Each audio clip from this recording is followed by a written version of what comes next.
السلام عليكم ورحمة الله وبركاته.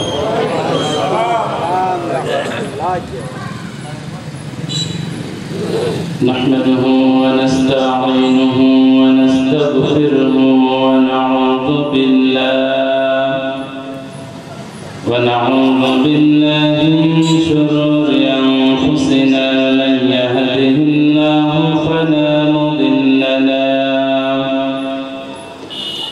من يهده الله فلا مضل له ومن يضلله فلا هادي له.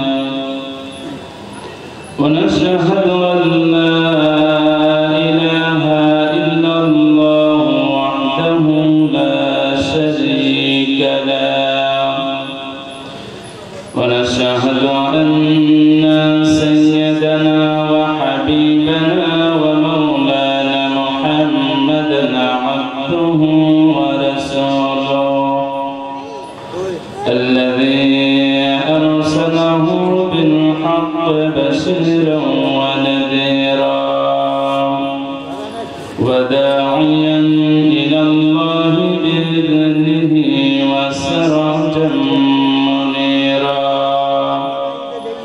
فقد قال الله تعالى في كلامه المجيد وفرقانه الحميد: أعوذ بالله من الشيطان الرجيم. بسم الله الرحمن الرحيم.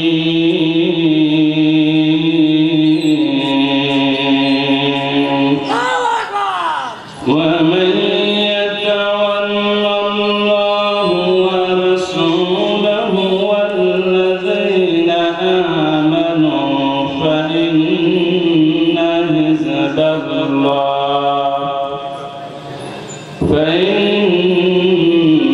حزب الله هم الغالبون.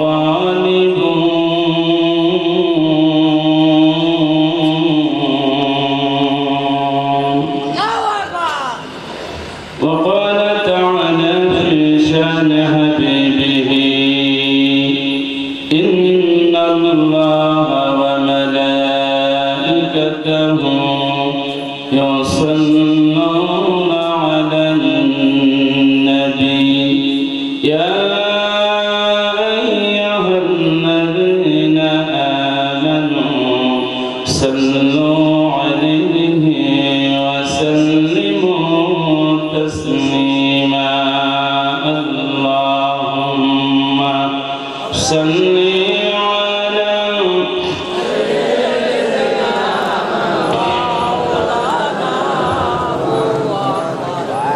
وعلى آل سيدنا.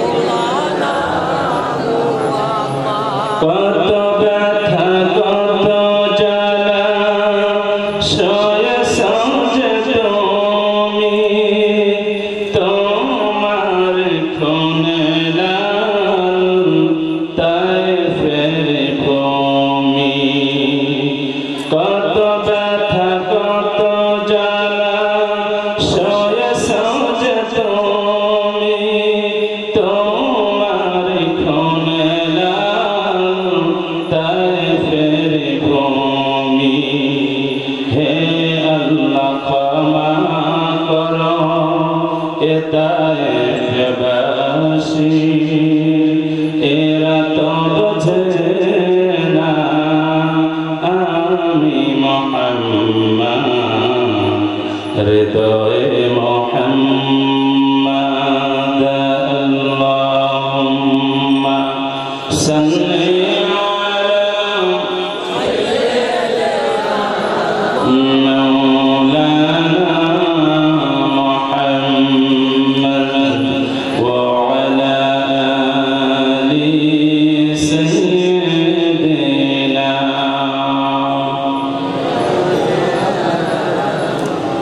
بلغ العلا بكماله كشف الدجى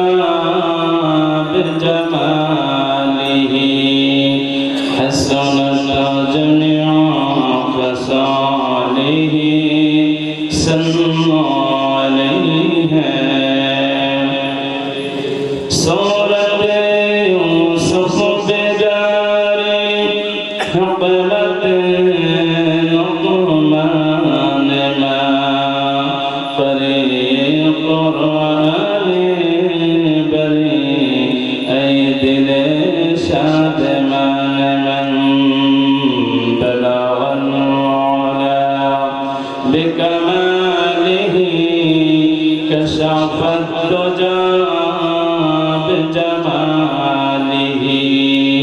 हसनत जमीअ फ़सालिही सल्लल्लाहु अलैहि बातिल से दबने वाले आसमान ही हम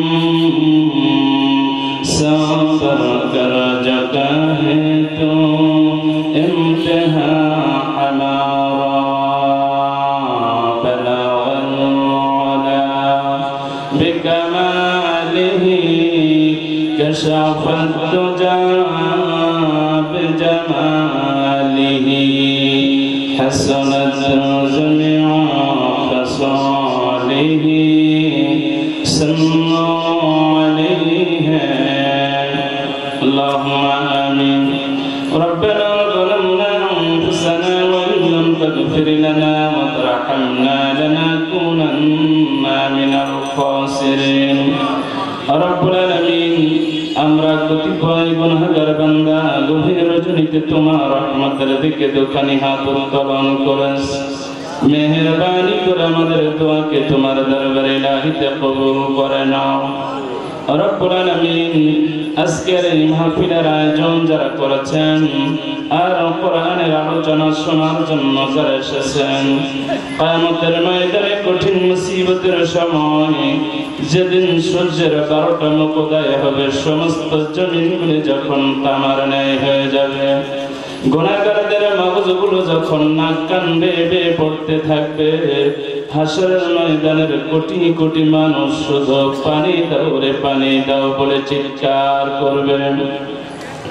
রব্বুল আলামিন ওই কঠিন মুসিবতের সময় আমাদের মাহফিল খানা সকলের জন্য নাজাত রসিনা হিসেবে কবুল করে নিও আল্লাহ আরামকে হারাম মনে করে তোমার কোরআনের আলোচনা শোনার জন্য যারা বসে আছেন আলোচনা শেষ না হওয়া পর্যন্ত ধীর মস্তিষ্কে তোমার কোরআন থেকে কিছু আলোচনা শুনতে পারে সে তৌফিক দিয়ে দাও ইয়া রব करम तो अगर करना हो बाद जबा को जो दिल पर असर करो तक़ब्बल मिन्ना इन्नका अंतस समीउल अलीम व तुब अलैना इन्नका अंतत तव्वाबुर रहीम रब्बि रहमहुमा कमा रब्बयानी सग़ीरा واجعل آخر كلمتنا عند الموت لا إله إلا الله محمد رسول الله صلى الله عليه وسلم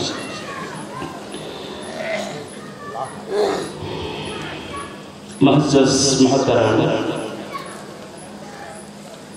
واجب الاحترام حضرت علماء کرام ائمہ مساجد খন্দকার বাংলাদেশের ঐতিহ্যবাহী সাতক্ষীরা জেলার কালীগঞ্জ থানাধীন মাদারতলা প্রাইমারি স্কুল মাঠ প্রাঙ্গণে অত্র এলাকাবাসী ও এলাকার ইসলামী যুব সমাজ কর্তৃক আয়োজিত ফুরফুরা শরীফের মুজাদ্দিদ জামানের আওলাদের শুভাগমন তালিমে জিকির ওয়াজ মাহফিলের সম্মানিত সভাপতি এলাকার সর্বজন শ্রদ্ধা ব্যক্তিত্ব আমার মুতাহাজ্জির আলেম উস্তাদ জনাব হযরত মাওলানা সিদ্দিক হাসান সাহেব আজকের মাহফিলে এতক্ষণ আপনাদের সামনে যিনি আলোচনা করে ধন্য করেছেন বিশিষ্ট ইসলামী চিন্তাবিদ প্রখ্যাত আলেম দ্বীন উস্তাদুল মুকাররম যিনি অত্যন্ত জ্ঞানগর্ভ আলোচনা আপনাদেরকে করেছেন, যিনি খানায়ে কাবার মেহমান, আল্লাহ পাক খানায়ে কাবার মেহমান হওয়ার তৌফিক আল্লাহ পাক হুজুরকে দান করেছেন। আমরা সকলেই হুজুরের জন্য দোয়া করি, আল্লাহ পাক হায়াতে থেকে বা সিহাতে কুল্লিয়া দান করুন, জোরে বলেন আমিন। আজকের মাহফিলের প্রধান মেহমান, প্রধান আলোচক আলহাজ হযরত মাওলানা শাহ সুফি আল্লামা মুফতি মুহাম্মদ আজমাতুল্লাহ সিদ্দিকী সাহেব সহ সম্মানিত উলামা হযরত, সম্মুখপান উপবিষ্ট বিভিন্ন গ্রাম থেকে আগুনের ফুলকের মতো ছুটে আসা দিনদার মুত্তাকি পরহেজগার বাবাজি ভাইরা, সুপ্রিয় সাংবাদিক বন্ধুগণ, প্রশাসনিক ভাইরা, বিশেষ করে উল্লেখযোগ্য আমার অত্যন্ত পছন্দের আল্লাহ রাব্বুল আলামিনের কাছে অত্যন্ত প্রিয় তারুণ্যের উচ্ছ্বাস উদ্দীপনায় করা, অন্যায় অত্যাচার অবিচারের বিরুদ্ধে প্রতিবাদী কণ্ঠ, জালেমের জুলুমের বিরুদ্ধে যারা কথা বলেন, স্বৈরাচার স্বৈরতন্ত্রের বিরুদ্ধে যারা প্রতিবাদ প্রতিরোধ গড়ে তোলেন, যাদের রক্তের উপরে ইসলামের ফাউন্ডেশন দাঁড়িয়ে আছে, সেই সমস্ত ছাত্র বন্ধুরা, কিশোর তরুণ যুবকেরা, পর্দা অন্তরালে অবস্থানরত মা ও বোনেরা, আমি আবার অন্তরের অন্তরস্থল থেকে সালাম ও মোবারকবাদ বিনিময় করছি। আসসালামু আলাইকুম ওয়া রাহমাতুল্লাহি ওয়া বারাকাতুহু। লাখো কোটি তারিফ প্রশংসা জ্ঞাপন করি আল্লাহ সুবহানাহু ওয়া তাআলার দরবারে, ইলাহি যে মহান রব্বুল আলামিন যে সময়ে গোটা পৃথিবীর বৃহত্তম রাষ্ট্রগুলো ইসলামকে উৎখাত করার জন্য, ইসলামকে বিপন্ন করার লক্ষ্যে বিভিন্ন উপায় উদ্ভাবনায় ব্যস্ত হচ্ছে, যে সময় গোটা বিশ্বের অসভ্য জাতিগুলি সভ্য জাতির উপর প্রাধান্য পাওয়ার লক্ষ্যে বিভিন্ন ষড়যন্ত্র করছে, যে সময় সারা দুনিয়ার ইসলাম বিদ্বেষী শক্তিগণ ইসলাম নামক জ্যোতিকে এক ফুৎকারে নির্বাপিত করার লক্ষ্যে বিভিন্ন পরিকল্পনা করছে, ঠিক তেমন ভয়াবহ যুগ সন্ধিক্ষণে যে মহান রব্বুল আলামিন তার মহাগ্রন্থ আল কোরআন এবং রাসূলের নির্দেশিত হাদিস থেকে কিছু মূল্যবান কথা শোনার, বোঝার এবং জীবনে বাস্তবে আমল করার লক্ষ্যে এহেন পবিত্রতম মজলিস তথা মাজালিস রহমতের মধ্যে হাজির হওয়ার তৌফিক এনায়েত করেছেন। এজন্য সে মহান মুনিবের দরবারে কালিমাতুশ শুকর আদায় করি, সকলে বলি আলহামদুলিল্লাহ। আমরা হৃদয়ের সবটুকু নাবে উজাড় করে দিয়ে মস্তক অবনত চিত্তে শুকরিয়া আদায় করি সে বিশাল বিস্তীর্ণ আকাশের মালিকের দরবারে, ইলাহি যে মহান রব্বুল আলামিন যে সময় হাজারো মা তার কলিজার টুকরা সন্তানের জন্য গভীর রজনীতে আল্লাহর কাছে দুই হাত তুলে ফরিয়াদ করছে, যে সময় হাজারো সন্তান তার আব্বার জন্য গভীর রজনীতে দুই হাত তুলে আল্লাহর কাছে ক্রন্দন করছে, যে সময় গোটা বিশ্বের মানবতার ইতিহাসে মানব নামের কলঙ্ক ইহুদিবাদী শক্তির অস্ত্রের আঘাতে মুসলমানদের দেহের তাজা রক্ত ঢেলে জমিন রঙ্গিত হয়ে যাচ্ছে, ঠিক এমনই একটি সময় আল্লাহ পাক আমাদেরকে কোরআন থেকে আলোচনা শোনার জন্য এই বরকতপূর্ণ রহমতপূর্ণ ফজিলতপূর্ণ অনুষ্ঠানে হাজির করেছেন। এজন্য আল্লাহ পাকের দরবারে আবার শুকরিয়া তান, সকলে বলি আলহামদুলিল্লাহ।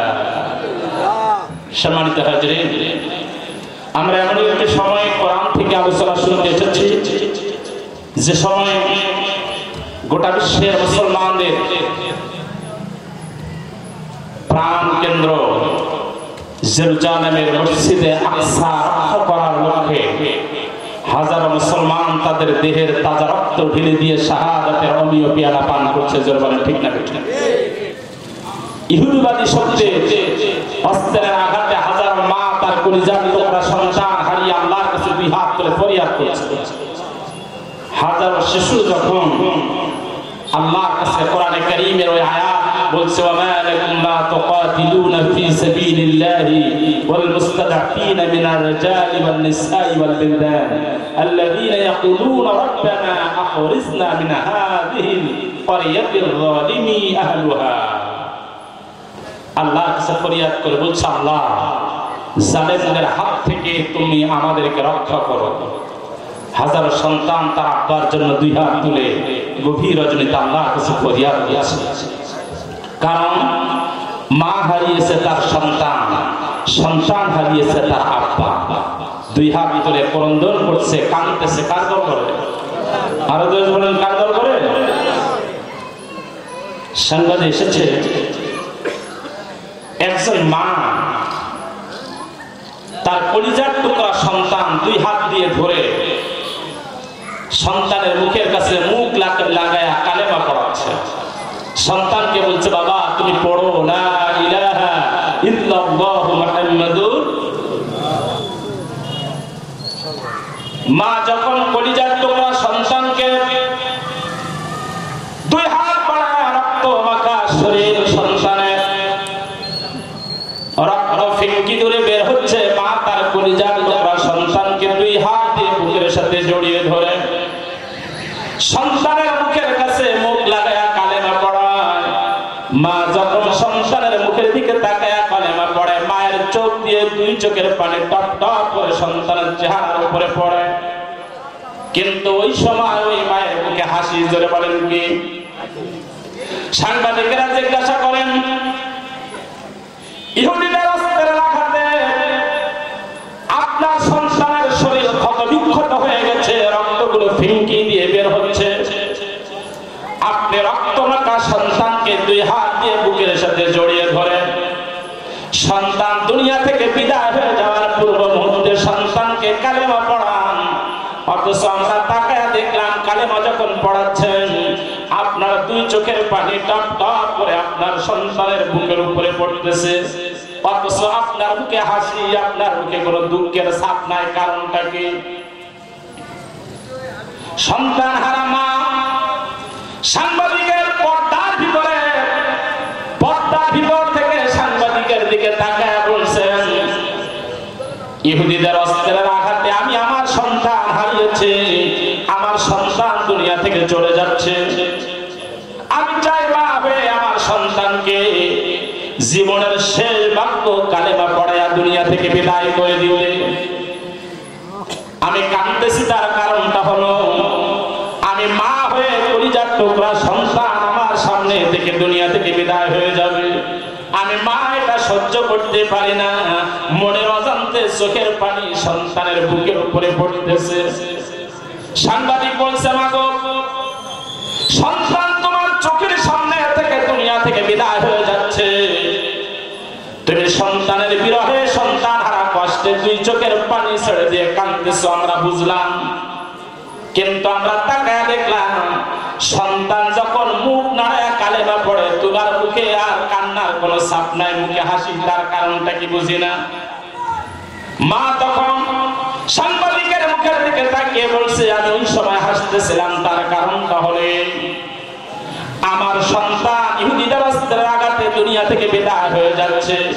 কষ্ট পেয়ে চোখের পানি সন্তানের বুকের উপরে পড়ে, কিন্তু সন্তান যখন কালেমা পড়ে দুনিয়া থেকে বিদায় হয়ে যায়, ওই সময় আমি সন্তানের মুখের দিকে তাকায় মা হয়ে হাসতেছিলাম। তার কারণটা হলো কিয়ামতের কঠিন মুসিবতের সময় লক্ষ কোটি কোটি মানুষ যখন আল্লাহ রাব্বুল আলামিনের সামনে হিসাবের জন্য যখন দাঁড়িয়ে যাবে, ওই সময় আমিও যখন আল্লাহর সামনে হিসাবের জন্য দাঁড়িয়ে যাব, আমার সন্তান শাহাদাতের মঞ্চে যখন আমার সামনে আল্লাহর দরবারে দাঁড়িয়ে যাবে, ওই সময় আমি গর্ব করে অহংকার করে বলতে পারবো, রব্বুল আলামিন আমার জীবনের কোন ইবাদত তোমার দরবারে কবুল না হতে পারে, কিন্তু তাকায়া দেখো একজন শহীদের মা হয়ে তোমার দরবারে হাজির হয়েছি।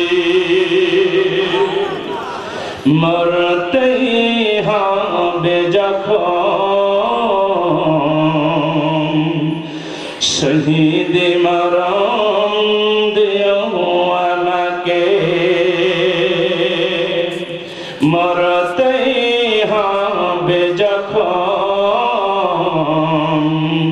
শহীদ মরণ দেও আমাকে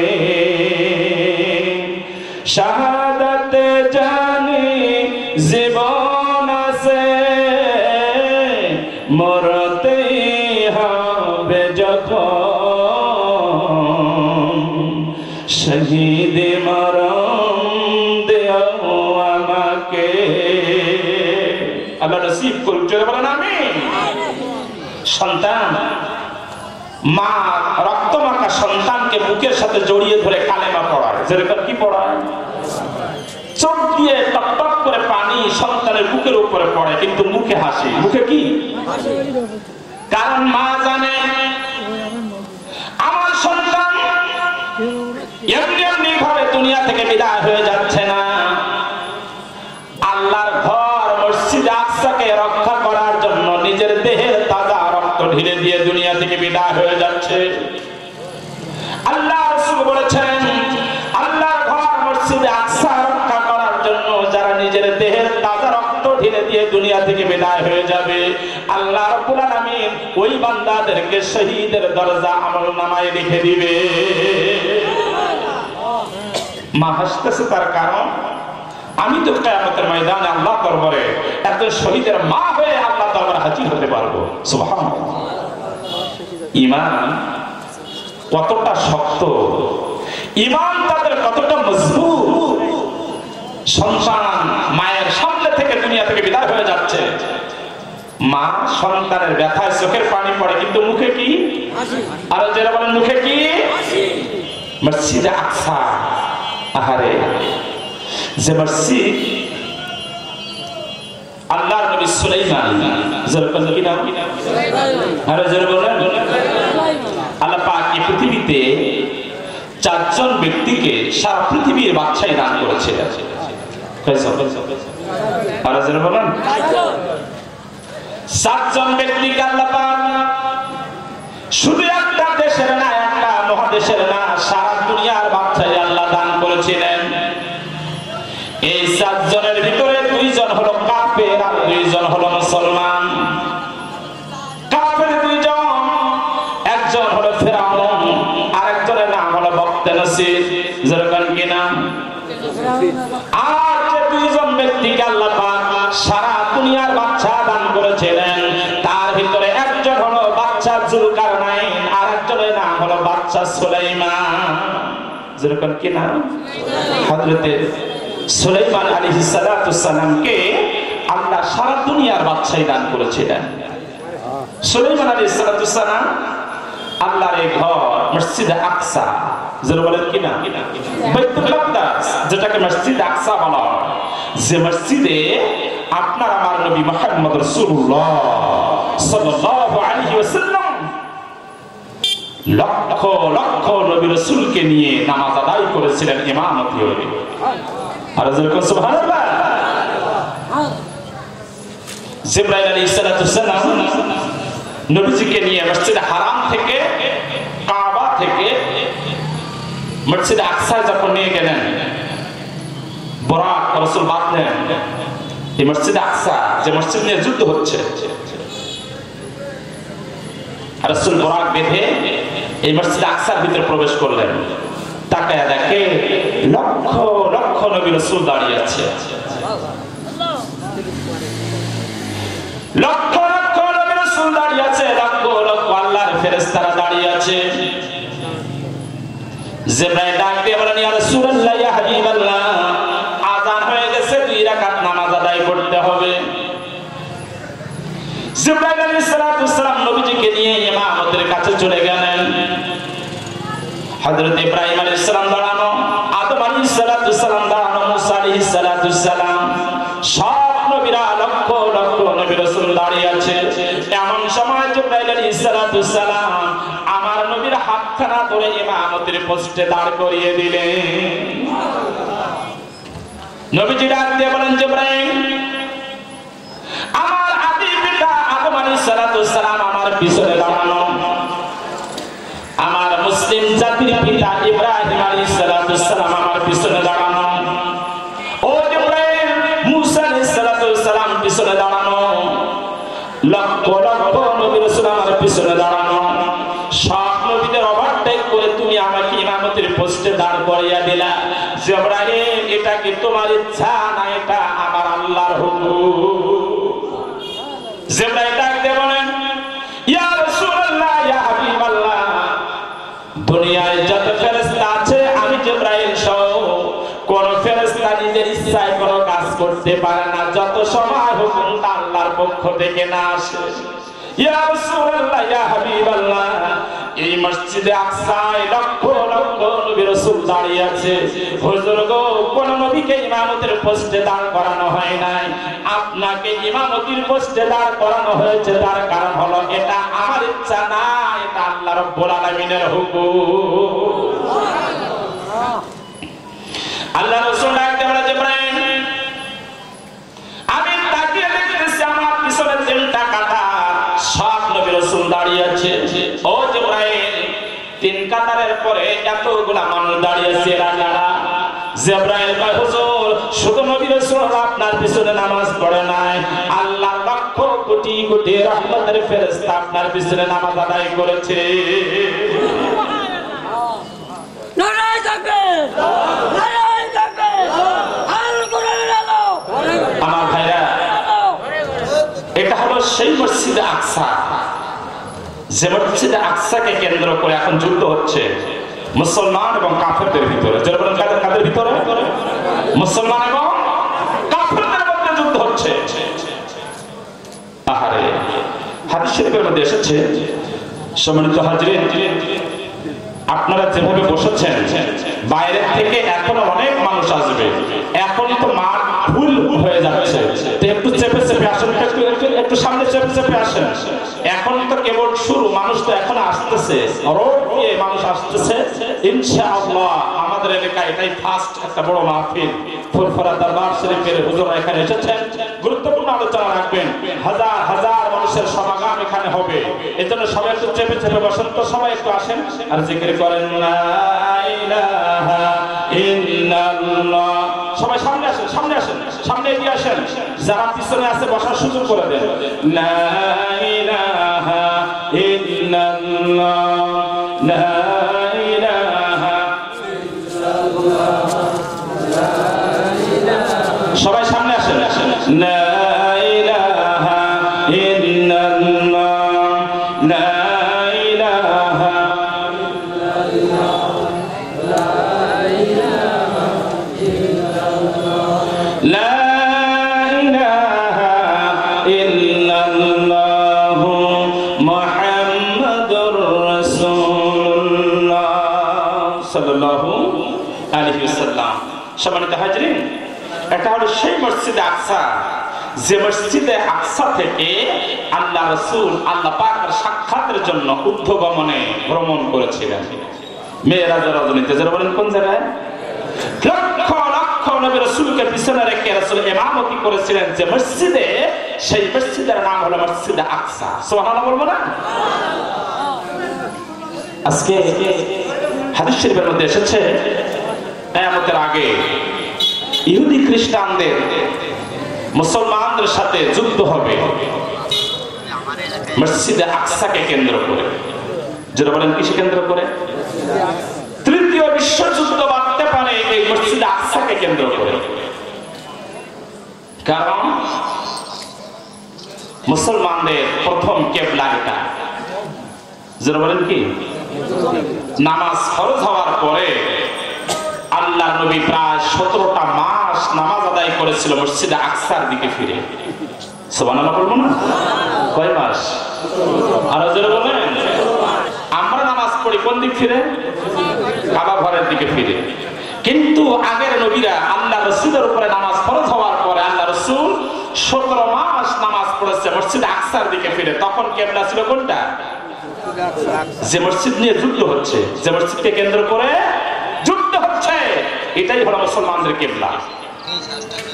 আল্লাহ নবী ওই মসজিদ আকসার দিকে ফিরে নামাজ আদায় করছে। 2 রাকাত আসরের নামাজ মসজিদে কিবলাতাইন।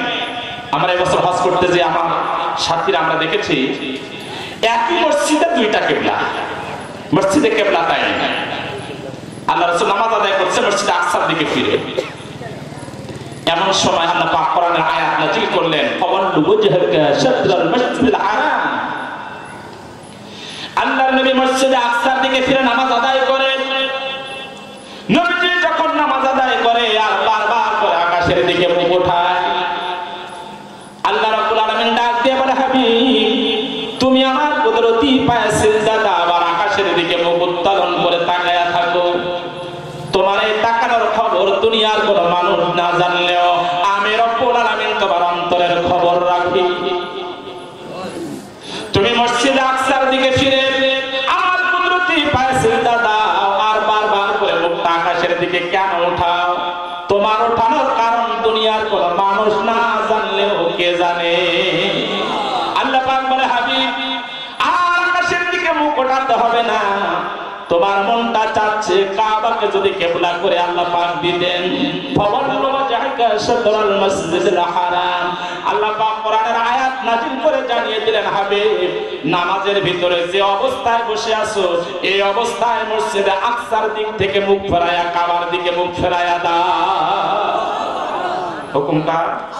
আরে জোরে বলেন। আল্লাহ রাসূল 2 রাকাত নামাজ হয়ে গেছে, বাকি 2 রাকাত নামাজ মসজিদে আকসার দিকে মুখটা ঘোরায়া কিবলার দিকে ফিরিয়ে দিলেন। আল্লাহ পাক বলেন, হাবিব আজ থেকে কিয়ামত পর্যন্ত তোমার যত উম্মত দুনিয়ায় আসবে ওদের কিবলা আর মসজিদে আকসা থাকবে না। আমি আল্লাহ ওদের কিবলাকে কাবা বানায়া দিলাম। যে কাবা 24 ঘন্টা মানুষ তাওয়াফ করতেছে। সুবহানাল্লাহ, 24 ঘন্টা তাওয়াফ করতেছে মানুষ। আরশ আজিম থেকে ফেরেশতাদের যে ঘর বাইতুল মামুর 7ম আসমান, আরশ আজিম থেকে ওই বাইতুল মামুর হয়ে কাবার উপরে 24 ঘন্টা 160টা রহমত নাজিল হয়। কার পক্ষ থেকে? আরে জোরে বলে, আল্লাহর পক্ষ থেকে নাজিল হয়। সম্মানিত হাজিরিন, আজকে মুসলমানদের সেই প্রাণ কেন্দ্র যেখানে শেষ জামানায় ঈসা আলাইহিস সালাম দুনিয়ায় আসবেন কার হুকুমে? আর যারা বলেন ঈসা আলাইহিস সালামকে এই দুনিয়া থেকে চতুর্থ আসমানে উঠিয়ে নিয়েছেন কে? আর যারা বলেন আবার ওই আল্লাহর হুকুমে ঈসা আলাইহিস সালাম পৃথিবীতে সর্বপ্রথম যে জায়গায় অবতরণ হবে সেটা হলো মসজিদে আকসা। সুবহানাল্লাহ বলবো না? আর যারা বলেন সুবহানাল্লাহ। ইমাম মাহদীর আত্মপ্রকাশ ঘটবে এই জায়গা থেকে। গুরুত্বপূর্ণ এই জায়গা নিয়ে ইহুদিদের সাথে আর মুসলমানদের সাথে যুদ্ধ হবে। আল্লাহ রাসূল বলেছেন এই যুদ্ধে যত মুসলমান মৃত্যুবরণ করবে আল্লাহ পাক সমস্ত মুসলমানদেরকে আমলনামায় শহীদের দরজা লিখে দিবে। বিধর্মীরা চাচ্ছে এটা তাদের দখল নিতে, মুসলমানরা চাচ্ছে তাদের প্রাণ কেন্দ্র, তাদের জীবনের চাইতে দামি জায়গাটা তাদের দখলে আনবে। আসলে কাফেরদের সাথে আর মুসলমানদের সাথে এই টক্কর, এই যুদ্ধ অতীতে ছিল, এখনো আছে, কিয়ামত পর্যন্ত আর যারা বলেন। কারণ আল্লাহ পাক বলেন আল্লাযীনা আমানু ইউকাতিলুনা ফি সাবিলিল্লাহ ওয়াল্লাযীনা কাফারু ইউকাতিলুনা ফি সাবিলিত তাগুত। আল্লাহ পাক বলেন দুনিয়ার ভিতরে যারা কাফের হবে, যারা মুশরিক হবে, যারা মুরতাদ হবে তারা সারাটা জীবন তাগুত প্রতিষ্ঠার জন্য তারা লড়াই আর সংগ্রাম করবে। কিন্তু এই দুনিয়ায় যারা আমার মুমিন বান্দা হবে তারা সারাটা জীবন আমার দ্বীন প্রতিষ্ঠার জন্য আল্লাযীনা আমানু ইউকাতিলুনা ফি সাবিলিল্লাহ। আল্লাহ পাক বলেন দুনিয়ায় যারা মুমিন হবে, ইমানদার বান্দা হবে, সারাটা জীবন তারা আমার জমিনে আমার দ্বীন প্রতিষ্ঠার জন্য সারাটা জীবন তারা সংগ্রাম করবে, চেষ্টা করবে। যেরকম সুবহানাল্লাহ। আল্লাহ বলে মুমিনেরা আমার জমিনে আমার দ্বীন বিজয় করার জন্য তোমরা তোমরা সংগ্রাম করবা। আর কাফের বেঈমানেরা সারাটা জীবন তাগুতকে প্রতিষ্ঠা করার জন্য সংগ্রাম করবে। যারা বলেন কি তাগুতকে প্রতিষ্ঠা করার জন্য ওরা সংগ্রাম। তাগুত মানে কি? মানে তাগুত মানে কি? তাগুত মানে হলো আল্লাহ এবং তার রাসূলের বিধান বাদ দিয়ে নিজের মনে যা আসে সেই অনুযায়ী চলাকে বলে তাগুত। আল্লাহ এবং তার রাসূলের বিধান বাদ দিয়ে মানুষের মস্তিষ্ক প্রসিদ্ধ বিধানকে বলা হয় তাগুত। যারা বলেন কি বলা হয়? কাফের বেঈমানেরা সারা জীবন আল্লাহ এবং তার রাসূলের বিধানকে অমান্য করে নিজের মন মতো চলার জন্য তারা সংগ্রাম করবে, চেষ্টা করবে। কিন্তু যারা মুমিন বান্দা হবে তারা আল্লাহর জমিনে আল্লাহর দ্বীন প্রতিষ্ঠার জন্য সংগ্রাম করবে। আল্লাহ পাক বলে মুমিনেরা কাফেররা তোমাদের বিরুদ্ধে সংগ্রাম করবে। আমি আল্লাহ আমার ওয়ার্ডার আমার নির্দেশ হলো ফাকাতিলু আউলিয়া আশ-শাইতান ইন্না কাইদাশ-শাইতানি কানা দাঈফা। ওরা তোমাদের বিরুদ্ধে সংগ্রাম করবে। আমি আল্লাহ আমার ওয়াদা হচ্ছে ফাকাতিলু আউলিয়া আশ-শাইতান। মুমিন বান্দারা তোমরা শয়তানের বন্ধুদের বিরুদ্ধে লড়াই করো। অর্ডার কার? আরো জোরে বলেন কার? শয়তানের বন্ধু কারা? ইহুদি আর খ্রিস্টানেরা যারা আল্লাহ এবং তার রাসূলের বিধান অমান্য করে নিজের মন মতো বিধান দুনিয়ায় প্রতিষ্ঠিত করতে চায়, এরা কার বন্ধু? আরো জোরে বলেন কার বন্ধু? আল্লাহ পাক বলে ফাকাতিলু আউলিয়া আশ-শাইতান। তোমরা শয়তানের বন্ধুদের বিরুদ্ধে লড়াই করো। আমি আল্লাহ আমার ওয়াদা হলো তোমরা যদি এই লড়াই করতে পারো তাহলে ইন্না কাইদাশ-শাইতানি কানা দাঈফা। নিশ্চয় শয়তানের চক্রান্ত মুমিন বান্দার উপরে দুর্বল হয়ে যাবে। ঘোষণা কার? আরো জোরে বলেন। আল্লাহ পাক বলে মুমিনেরা শয়তানের বন্ধুদের বিরুদ্ধে যদি তোমরা লড়াই করতে পারো, সংগ্রাম করতে পারো, আমি আল্লাহ আমার ওয়াদা হলো শয়তানের বন্ধুরা তোমাদের উপরে যে চক্রান্ত করবে, যে ষড়যন্ত্র করবে, শয়তানের চক্রান্ত মুমিন বান্দার উপরে দুর্বল হয়ে যাবে। ওয়াদা কে করেছে? আরো জোরে বলেন। এজন্য নমরুদ ষড়যন্ত্র করছিল কার বিরুদ্ধে? কথা কই না। ইব্রাহিম আলাইহিস সালামের বিরুদ্ধে। যারা বলেন কার বিরুদ্ধে? ইব্রাহিম আলাইহিস সালামের বিরুদ্ধে ষড়যন্ত্র করছিল কে? নমরুদ। কারণ নমরুদ চাইতো নিজের মনে যা আসে সেই অনুযায়ী চলবে, আর ইব্রাহিম আলাইহিস সালাম চাইতো না নিজের মন মতো চলা যাবে না, চলতে হবে কার হুকুম অনুযায়ী। আর যারা বলেন এজন্য নমরুদ আল্লাহর নবী ইব্রাহিম আলাইহিস সালামের বিরুদ্ধে ষড়যন্ত্র করল। ষড়যন্ত্রের সর্বশেষ নমরুদ সিদ্ধান্ত নিল আল্লাহর খলিল ইব্রাহিম আলাইহিস সালামকে আগুনে পোড়াইয়া দুনিয়া থেকে জ্বালায়া শেষ করে দিবে। ঠিক না? আচ্ছা, নমরুদের এই ষড়যন্ত্রে নমরুদ জয়ী হয়েছিল না আল্লাহর খলিল ইব্রাহিম আলাইহিস সালাম জয়ী হয়েছিল? আর যারা বলেন কে জয়ী হয়েছিল? কারণ নমরুদ যখন ষড়যন্ত্র করলো আল্লাহর খলিলকে আগুনে পড়িয়ে দিবে, শয়তানের পরামর্শে চড়ক গাছে করে যখন আল্লাহর খলিল ইব্রাহিম আলাইহিস সালামকে আগুনে ফেলাইয়া দেয়, আল্লাহ পাক সাথে সাথে আগুনের উপরে নোটিশ জারি করে ইয়া নারু কুনি বারদান ওয়া সালামান আলা ইব্রাহিম। নোটিশ কে জারি করছিল? নোটিশটা কেন জারি করলো খুব ভালো করে খেয়াল করেন। ইব্রাহিম আলাইহিস সালাম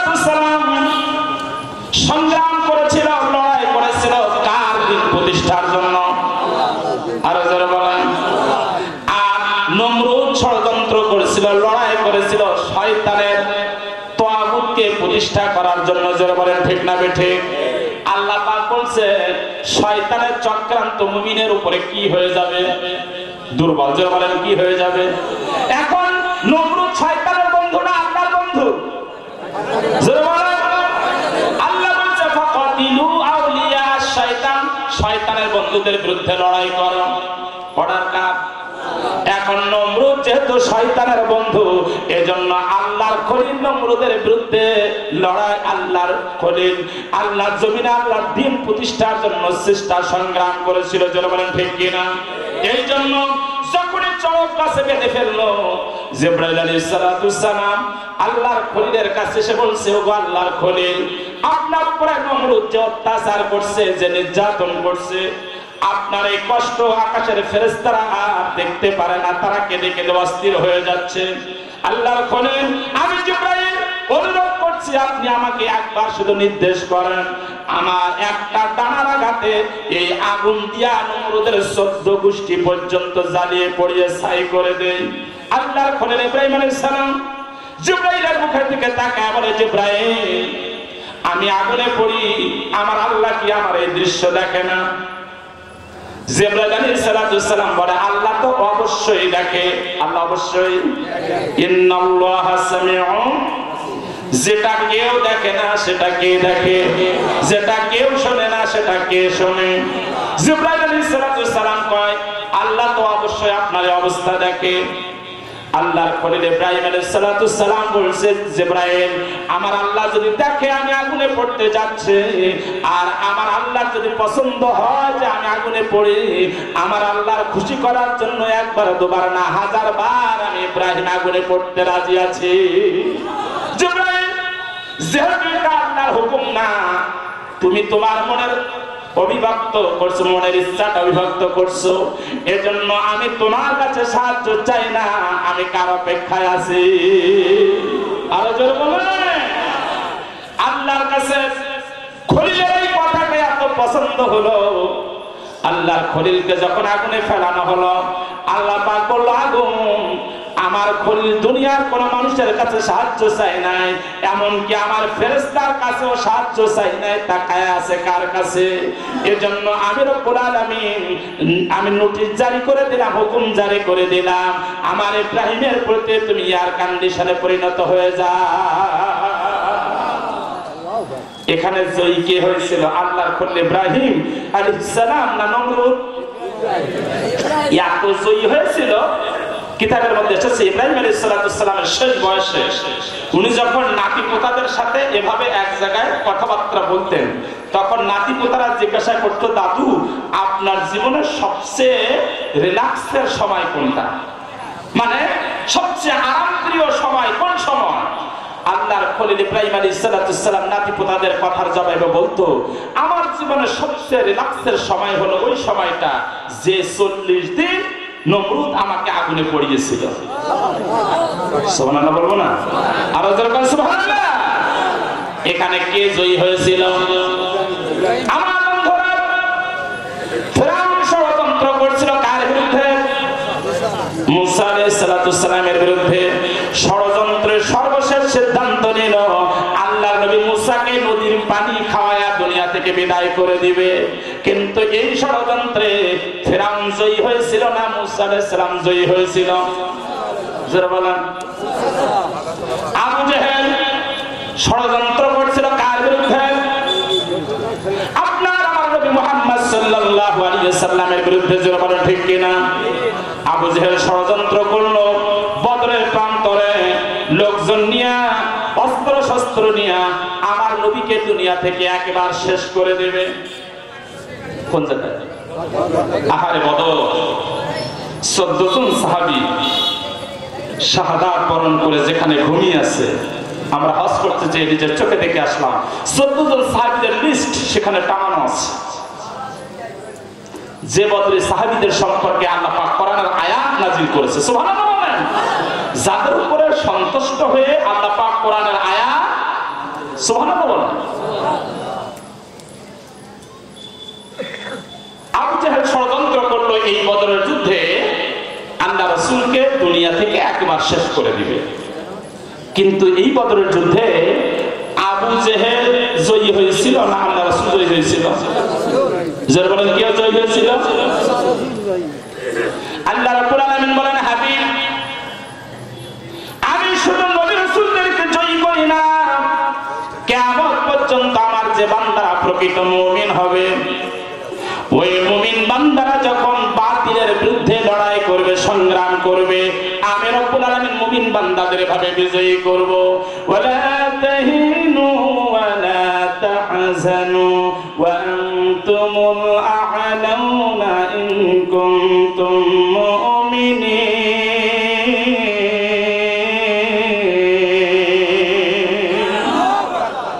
আল্লাহ পাক বলেন মুমিনেরা ওয়ালা তাহিনু ওয়ালা তাহজানু, তোমরা টেনশন করো না, তোমরা ভয় পেও না, তোমরা চিন্তা করো না।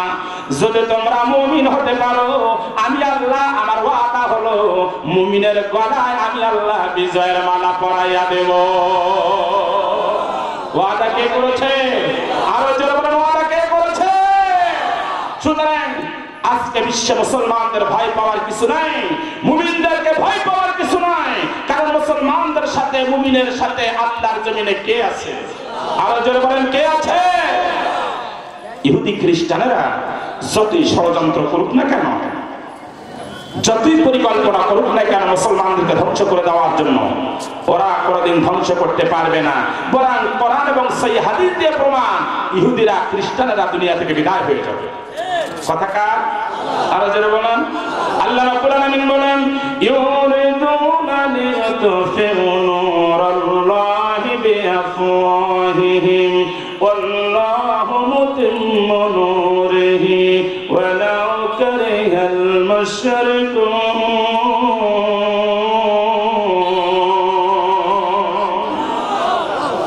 আল্লাহ পাক বলেন হাবিব ইউরিদুনা, কাফির বেঈমানেরা চাচ্ছে আমি আল্লাহ আমার নূরকে আমার আলোকে দুনিয়া থেকে বন্ধ করে দেবে, নিভায়া দেবে। কারা চাচ্ছে? ইউরিদুনা, কাফের বেঈমানেরা শুধু চাচ্ছে না, কিয়ামত পর্যন্ত ওরা চাইবে। ঘোষণা কার? কোরআনে কারিমে আল্লাহ যে ইউরিদুনা শব্দ ব্যবহার করলো, এই ইউরিদুনা এটা আরবি গ্রামারে হলো মুজারের সিগা। যেরকম কিসের সিগা? আরবি গ্রামারে মুজারে বলা হয় ওই শব্দটাকে, ওই সেন্টেন্সটাকে যে সেন্টেন্সের ভিতরে প্রেজেন্ট এবং ফিউচার, বর্তমান আর ভবিষ্যৎ দুইটা কাল থাকে। আমি কি বুঝাতে পারছি আপনাদেরকে? ইউরিদুনা শব্দ আল্লাহ ব্যবহার করলো, তার কারণ হলো এই শব্দটা হলো মুজারে। আর মুজারে বলা হয় ওই শব্দটাকে যে সেন্টেন্স, যে শব্দের ভিতরে বর্তমান আর ভবিষ্যৎ দুইটা কাল থাকে। ইউরিদুনা শব্দের অর্থ হচ্ছে ওরা চাচ্ছে অথবা চাইবে, চাচ্ছে অথবা হাবিব। শুধু তোমার সময় আবু জাহেল উতবা সাইবা কোরআনের আলো আমার জমিনে আমার দিন নিভিয়ে দেওয়ার চেষ্টা শুধু করছে না, কিয়ামত পর্যন্ত এই আবু জাহেল উতবা সাইবার কিছু নাতিপোতা থাকবে, ওরাও ষড়যন্ত্র করবে আমার জমিন থেকে আমার দিন বিলুপ্তি করে দেওয়ার জন্য, আমার কোরআনের আলো নিভিয়ে দেওয়ার জন্য ওরাও। ঘোষণাটা কার? আরো জোরে বলেন ঘোষণা কার? কিন্তু আল্লাহ পাক বলেন হাবিব মজার বিষয় হলো কিয়ামত পর্যন্ত কাফির বেঈমানেরা আমার জমিন থেকে আমার আলো নিভাইয়া দিতে চাইবে, আমার কোরআনের নূর বন্ধ করে দিতে চাইবে। কিন্তু মজার বিষয় হলো আল্লাহু মুতিম্মু নূরিহি ওয়ালাউ কারিহাল মুশরিকুন, ওয়ালাউ কারিহাল কাফিরুন। আল্লাহ পাক বলছেন হাবিব ওরা চাইবে আমার জমিন থেকে আমার কোরআনের আলো নিভাইয়া দিতে। আর মজার বিষয় হলো ওরা যত চাইবে আমার কোরআনের আলো নিভাইয়া দিতে, আল্লাহু মুতিম্মু নূরিহি, আমি আল্লাহ তত বেশি আমার কোরআনের আলো আর জ্বালাইয়া দেব। ঘোষণা কার? আরো জোরে বলেন ওয়ালাউ কারিহাল কাফিরুন।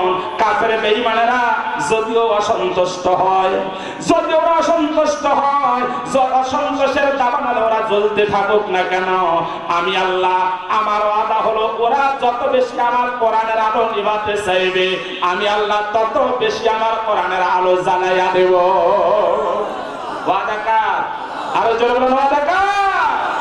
এজন্য কাফের বেঈমানেরা যতই ষড়যন্ত্র করুক না কেন, কোরআনের আলো স্তব্ধ করে দেওয়ার জন্য ওরা কোনোদিন করতে পারবে না। কারণ আল্লাহু মুতিম্মু নূরিহি, আল্লাহ এটা জ্বালিয়ে দিবেন। ওয়াদা কে করছে? আরো জোরে বলেন কে করছে? আপনি বাংলাদেশ থেকে নিভাতে পারবেন, ভারতে জ্বলে উঠবে, ভারতে নিভাতে পারবেন, পাকিস্তানে জ্বলে উঠবে, পাকিস্তান নিভাতে পারবেন, ইরানে জ্বলে উঠবে, ইরানে নেভাতে পারবেন, সৌদি আরবে জ্বলে উঠবে। একসাথে সারা পৃথিবী থেকে কিয়ামত পর্যন্ত কোরআনের আলো কেউ নিভাতে পারবে।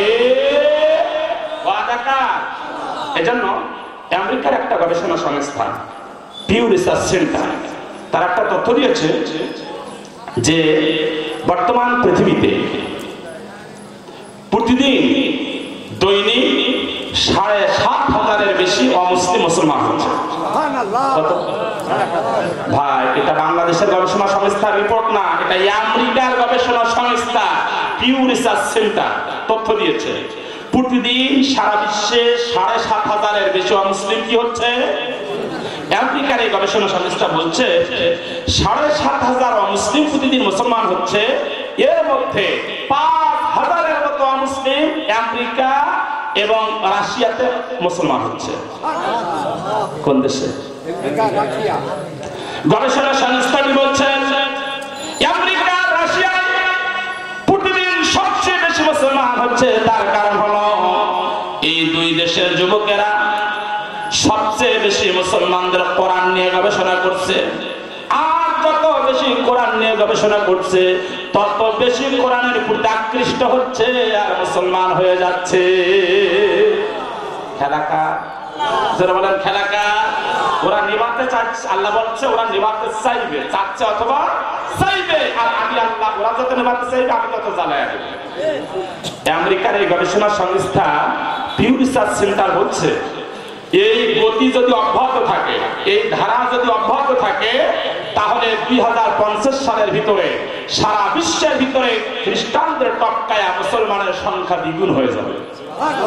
আর সুবহানাল্লাহ। এজন্য কিয়ামত পর্যন্ত মুসলমানদের থেকে কোরআন ছিনিয়ে নিতে কেউ পারবে না, কোরআনের আলো কেউ বন্ধ করে দিতে পারবে না। এজন্য আমরা যতদিন বেঁচে আছি কোরআনের কথা শুনবো, কোরআনের পথে চলবো, কোরআনের কথা মানবো। রাজি আছে সবাই ইনশাআল্লাহ? আরো যারা বলেন রাজি আছে সবাই ইনশাআল্লাহ? আল্লাহ রাসূল বলেন সাহাবারা যে সময় ইহুদি খ্রিস্টানরা কোরআনের আলো বন্ধ করে দেওয়ার জন্য, মুসলমানদেরকে ধ্বংস করে দেওয়ার জন্য ষড়যন্ত্র করবে, ওই সময় আমার উম্মতের ভিতরে যারা কোরআনকে আঁকড়িয়ে ধরবে, কোরআনের কথা যারা শুনবে, কোরআনের কথা যারা মানবে, কোরআনের পথে যারা চলবে, আল্লাহ রাব্বুল আলামিন কোরআনওয়ালা মানুষদেরকে তার আহাল হিসেবে কবুল করে নেবে। আনাস ইবনে মালিক রাদিয়াল্লাহু তাআলা আনহু قال النبي صلى الله عليه وسلم ان الله علينا من الناس قال يا رسول الله تخبرنا من هم قال هم اهل القران قال هم اهل القران هم خسر ابن ماجه كما قال النبي صلى الله عليه وسلم ان من عباد الله ناس ما هم بانبياء والشهداء بطلب الشهداء يوم القيامه بما كان من الله قال يا رسول الله تخبرنا من هم قال هم قوم تحبوا قال هم قوم تحبوا به الله على غير رحم بينهم فانهم لا يخافون اذا خاف الناس ولا يحزنون حزنا كما قال النبي صلى الله عليه وسلم ان في الجنه لما يقول عليها قرات من جبل لها باب فتنتظر كما يدل قواعد الدريم فقال يا رسول الله يسمع قال المتحبون في الله والمتدارسون في الله والمطلقون في الله كما قال النبي صلى الله عليه وسلم। আসলে হচ্ছে আপনাদের কি আলোচনা চলবে না বন্ধ হবে? যদি চলতে হয় তাহলে সামনে এগোতে হবে। অনেক ভাই গেটে দাঁড়িয়ে আছে, আপনার একটু চেপে চেপে বসতে হবে। যদি আলোচনা চালাতে হয় তাহলে একটু গায়ে গায়ে লাগিয়ে বসতে হবে, জিকির করতে হবে, সামনে এগিয়ে আসতে হবে। গেটে যারা আছেন ভিতরে ঢুকে পড়েন। লা ইলাহা ইল্লাল্লাহ লা ইলাহা ইল্লাল্লাহ লা ইলাহা লা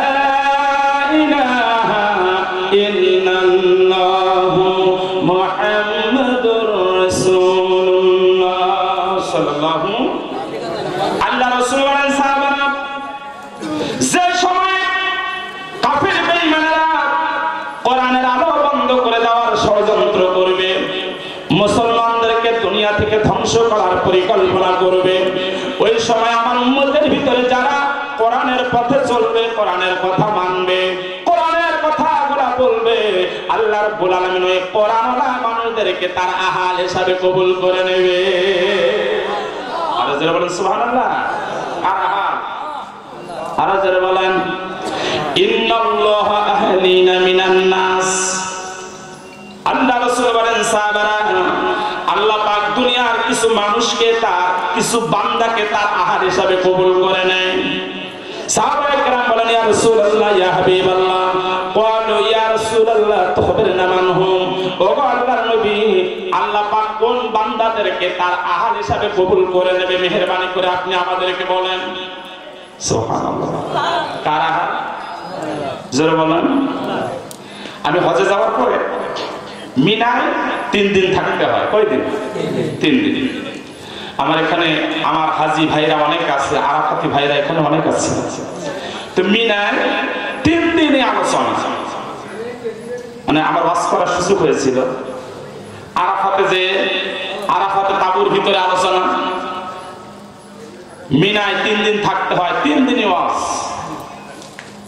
তো আমাকে আমার কাফেলা থেকে জেনেজার একটা কাফেলা, ডক্টর হাবিব ভাই আমাকে বললো যে ভাই আমার কাফেলা এসে আপনাকে একটু ওয়াজ করতে হবে। তো আমি দেখলাম যে আসলে তো ওনার ওখানেও যাওয়া দরকার, বিভিন্ন জায়গার মানুষ সেখানে আছে, বহু মানুষ, ওনার তাবুর ভিতরে একটু আলোচনা করা দরকার। তো ওখানে যাওয়ার পরে একজন ইংরেজি শিক্ষিত হাই স্কুলের ইংলিশ টিচার আমাকে জিজ্ঞাসা করলো যে হুজুর, আমরা যখন কাবাঘর তাওয়াফে গেলাম, যাওয়ার সময় দেখি সব ইসে লেখা আনতা দুঈফুর রহমান, আনতা দুঈফুর রহমান। এর মানে হচ্ছে এ হাজী ভাইরা, তোমরা যারা আল্লাহর ঘর তাওয়াফ করতেছো, তোমরা দুনিয়ার সাধারণ কোনো মানুষ না, তোমরা সব আল্লাহর মেহমান। আনতা দুঈফুর রহমান, আনতা দুঈফুর রহমান। এর বাংলা অর্থ হলো যারা হজ করে তারা কার মেহমান? তারা কার মেহমান? আর জোরে বলেন কার মেহমান? তো আমাকে একজন জিজ্ঞাসা করলো হুজুর, আমরা তো এখানে যারা আছি সবাই কার মেহমান? কারণ আমরা আল্লাহর ঘর তাওয়াফের জন্য এসেছি, আল্লাহ আমাদেরকে দাওয়াত করে তার ঘরে নিয়ে এসেছে। কারণ কাবা ঘর কার ঘর? এখন আল্লাহ আমাদেরকে দাওয়াত করে তার ঘর তাওয়াফে নিয়ে এসেছে, এজন্য আমরা কার মেহমান? একজন আমাকে জিজ্ঞাসা করলো হুজুর, আমরা তো আল্লাহর মেহমান, আনতা দুঈফুর রহমান, ওখানে লেখা যে আমরা আল্লাহর মেহমান। হুজুর, আমাদের দাম বেশি না আলেমদের দাম বেশি? কঠিন প্রশ্ন না? যে আমরা হজ করেছি আমাদের দাম বেশি না আলেমদের দাম বেশি?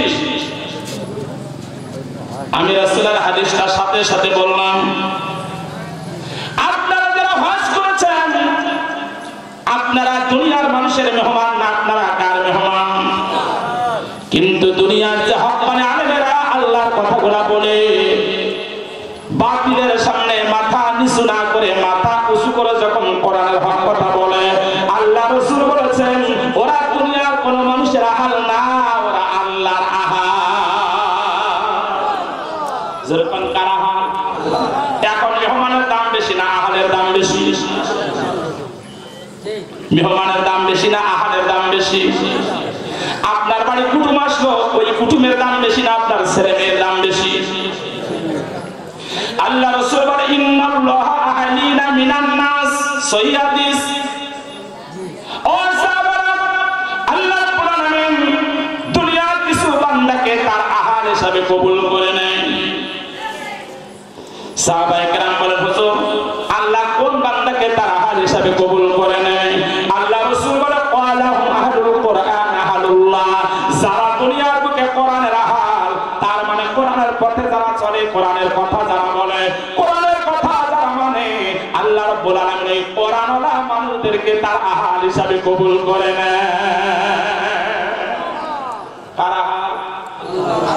আর যারা বলেন আমরা যারা কোরআনের আলোচনা শুনতেছি, কোরআনের আলোচনা গুলো মানার নিয়াত করছি, কোরআনের পথে চলবো বলে ওয়াদা করছি, তারা কার আহাল? সুবহানাল্লাহ বলেন। আর যারা বলেন সুবহানাল্লাহ। আল্লাহ পাক যদি এই মাদারতলা স্কুল মাঠে বান্দাদেরকে এই সময়ে আরশে আজিমে রহমতের ফেরেশতাদের সামনে বলে, ফেরেশতারা মাদারতলা ইসলামী জলসা যে বান্দারা বসে কোরআনের আলোচনা শুনছে, ওই বান্দাদেরকে আমি আল্লাহ আমার আহাল হিসাবে কবুল করে নিলাম। আচ্ছা ভাই, এই প্রসাদ যদি একবার হয় আর আপনার আমার কোনো চাওয়ার আছে দুনিয়ায়? আর যদি বলেন ওয়ালাহুম আহাদুল কোরআন, যারা কোরআনের সাথে সম্পর্ক থাকবে, এই পৃথিবীর ভিতরে কোরআনের সাথে যাদের গভীরতা থাকবে, আল্লাহ রাব্বুল আলামিন ওই বান্দাকে তার আহার হিসাবে কবুল করে নেবে। ইন্না মিন ইবাদিল্লাহি লা উনাসিম মা হুম বিআনবিয়া ওয়া শুহাদা লিতাহুল আনবিয়া ওয়া শুহাদা ইয়াউমাল কিয়ামা। আল্লাহ রাসূল বলেন, কিয়ামতের কঠিন মুসিবতের সময় লক্ষ কোটি কোটি মানুষ যখন হিসাবের জন্য আল্লাহর সামনে দাঁড়িয়ে যাবে, ওই সময় আল্লাহ রাসূল বলেন কিছু কিছু মানুষের মাথা থেকে এত বেশি নূর চমকাবে, এত বেশি আলো বের হবে, যে আলোর কাছে কিয়ামতের ময়দানে সূর্যের আলো পর্যন্ত হার মেনে যাবে। সাহাবায়ে কেরাম বলেন, হুজুর ওনারা নবী হবে না ওনারা শহীদ হবে? আল্লাহ রাসূল বলেন, লা ইয়াকবিতাহুল আনবিয়া ওয়ালা শুহাদা, ওরা নবীও হবে না ওরা শহীদও হবে না। ক্বালু ইয়া রাসূলুল্লাহ তুখবিরনা মানহুম, হুজুর তাহলে ওরা কারা? নবী হবে না শহীদ হবে না, অথচ এত বেশি আলো মাথা থেকে বের হবে যে আলোর কাছে সূর্যের আলো পর্যন্ত হার মেনে যাবে। আল্লাহ রাসূল বলেন, ক্বালাহুম কওমুন তাহাব্বু বিরুহিল্লাহ আলা গায়রি আরহামু বাইনাহুম। ও সাহাবারা, আমার জমিনে যারা আমি আল্লাহ দুনিয়ার কোন মানুষের পরোয়া করে না, মাথা নত করে না, নত করে কার কাছে? দুনিয়ার কোন মানুষকে ভালোবাসে কার উদ্দেশ্যে? দুনিয়ার কোন মানুষকে ঘৃণা করে কার উদ্দেশ্যে? এজন্য আমার কথা যারা চলবে, আমার কথা যারা মানবে, আমার যারা চলবে, আল্লাহ পাক আমার কথাগুলো গবেষণা যে সমস্ত মাথা করবে, ওই মাথা থেকে কিয়ামতের ময়দানে এত বেশি নূরের ফোকাস বের হয়ে যাবে। আমরা আল্লাহর আহাল হতে রাজি আছি না নাই? আমরা যারা বলে রাজি আছি না নাই? কোরআনের আলোচনা যারা করে, কোরআনের পথে যারা চলে, কোরআনের কথা যারা শোনে, তারা কার হাল? আর যারা গানের কথা শোনে আছে না নাই? যারা বলেন আছে না নাই? ওয়া মান ইয়াশু আন যিকরির রহমান নুকাইয়িদ লাহু শাইতানা, কার কথা? 25 নাম্বার পারা 10 নাম্বার 43 নাম্বার সূরা সূরা যুখরুফ আয়াত নাম্বার 36।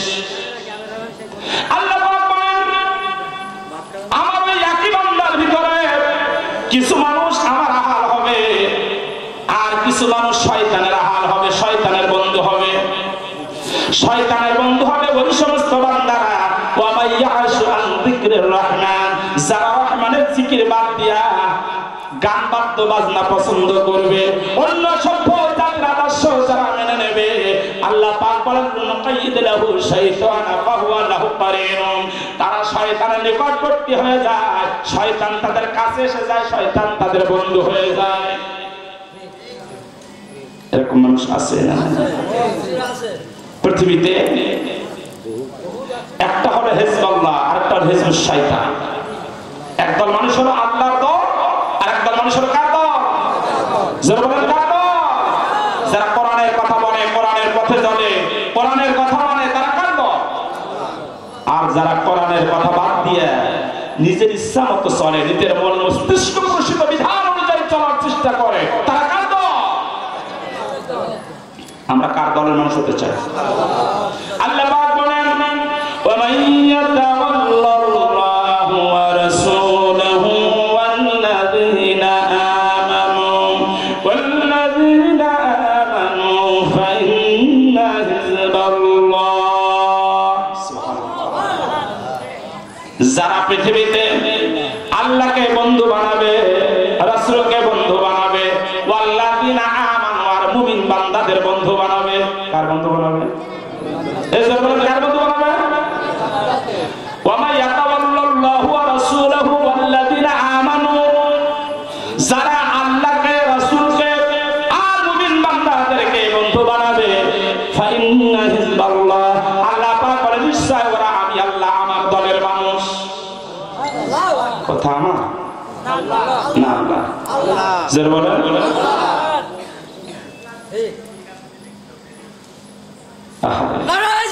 পাঁচ নাম্বার পারা, কয় নাম্বার?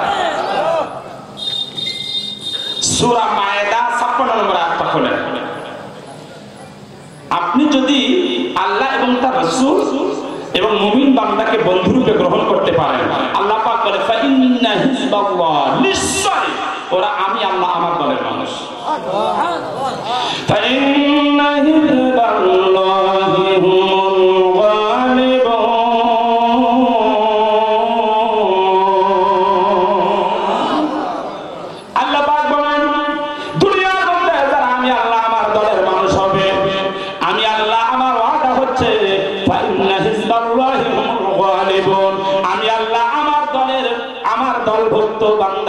গলায় আমি আল্লাহ বিজয়ের মালা পরাইয়া দেব।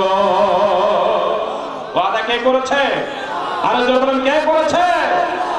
এজন্য এই মাদারপাড়া স্কুল মাহফিল থেকে আমরা প্রিয় প্রতিজ্ঞ করি, আজকে ওয়াদা বদ্ধ হব, যতদিন দুনিয়ায় বেঁচে থাকবো ততদিন পর্যন্ত বন্ধু হব কার?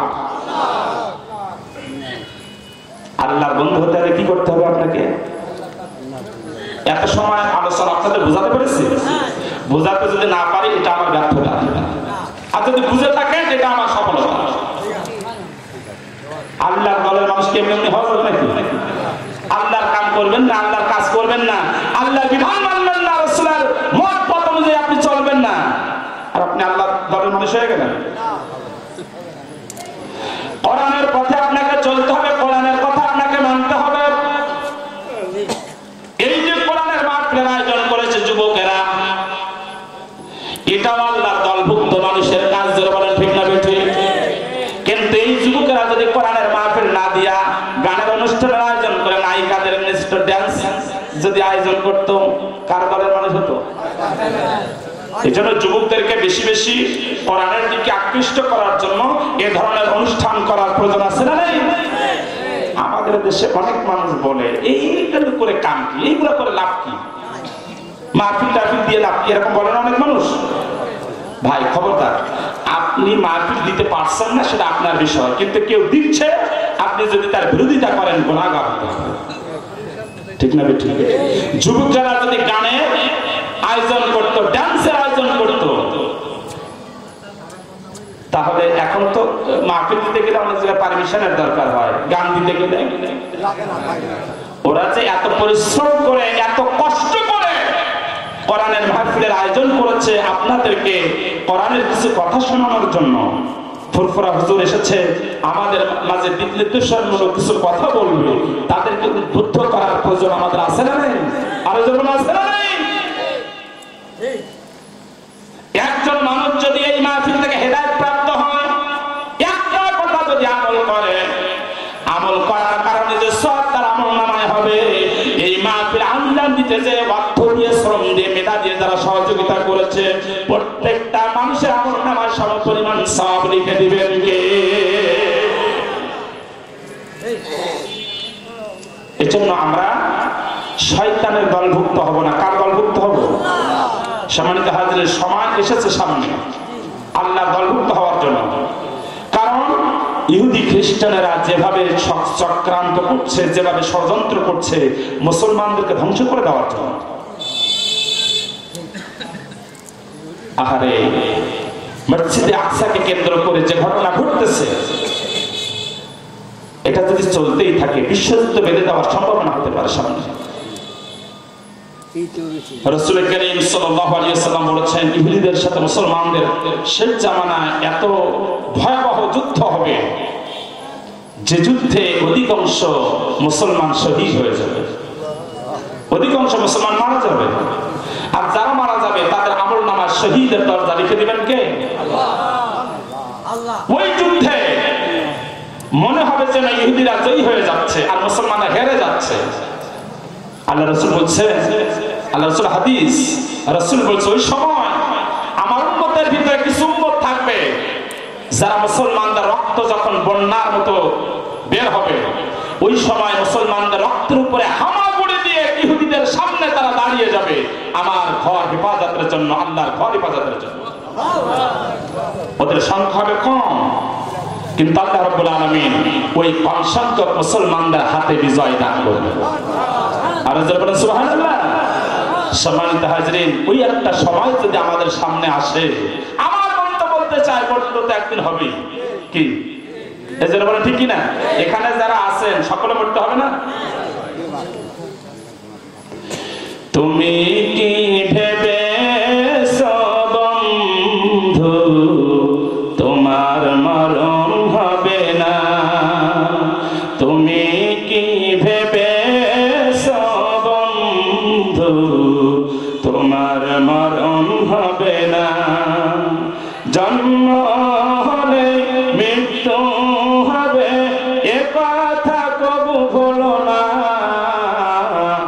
তুমি কি ভেবেছো বন্ধু তোমার মরণ হবে না?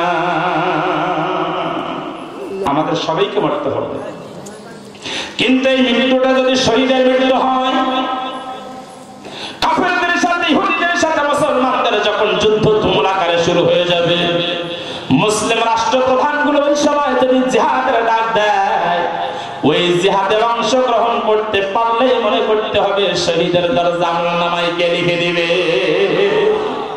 আল্লাহর কাছে এই তামান্না, এই আকাঙ্ক্ষা প্রতিটা মুসলমানের অন্তরে থাকা দরকার। জোরে ঠিক না ঠিক? সম্মানিত হাজিরিন, রাত 10:30 বেজে গেছে, রাত অনেক হয়ে যাচ্ছে। আপনারা সবাই অধীর আগ্রহে আছেন।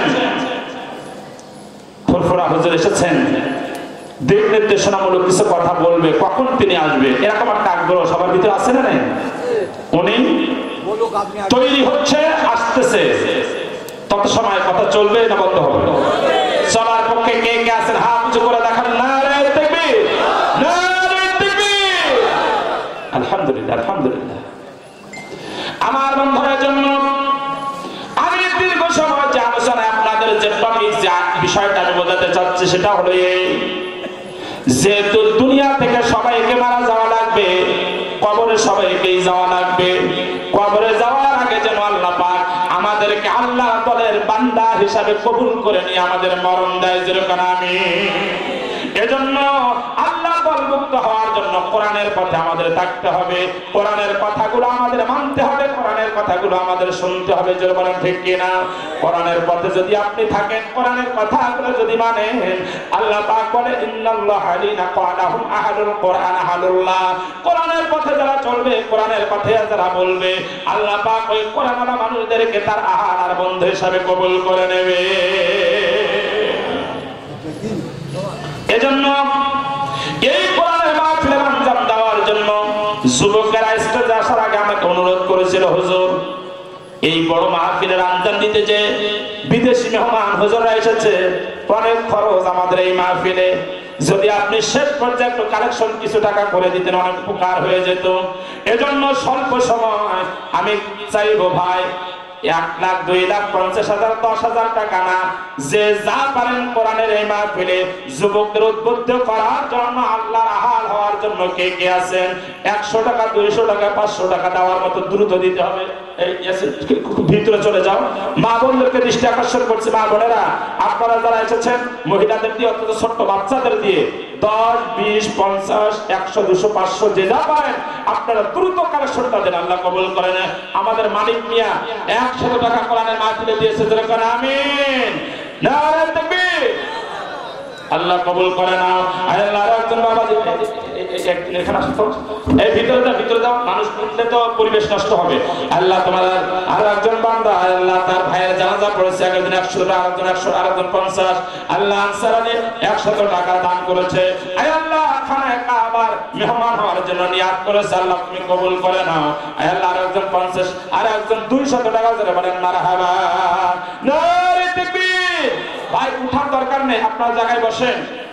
যুবক ভাইরা আপনাদের ভিতরে গেছে, আপনারা টাকা বের করে 20, 50, 100, 200, 500 যে যা পারেন।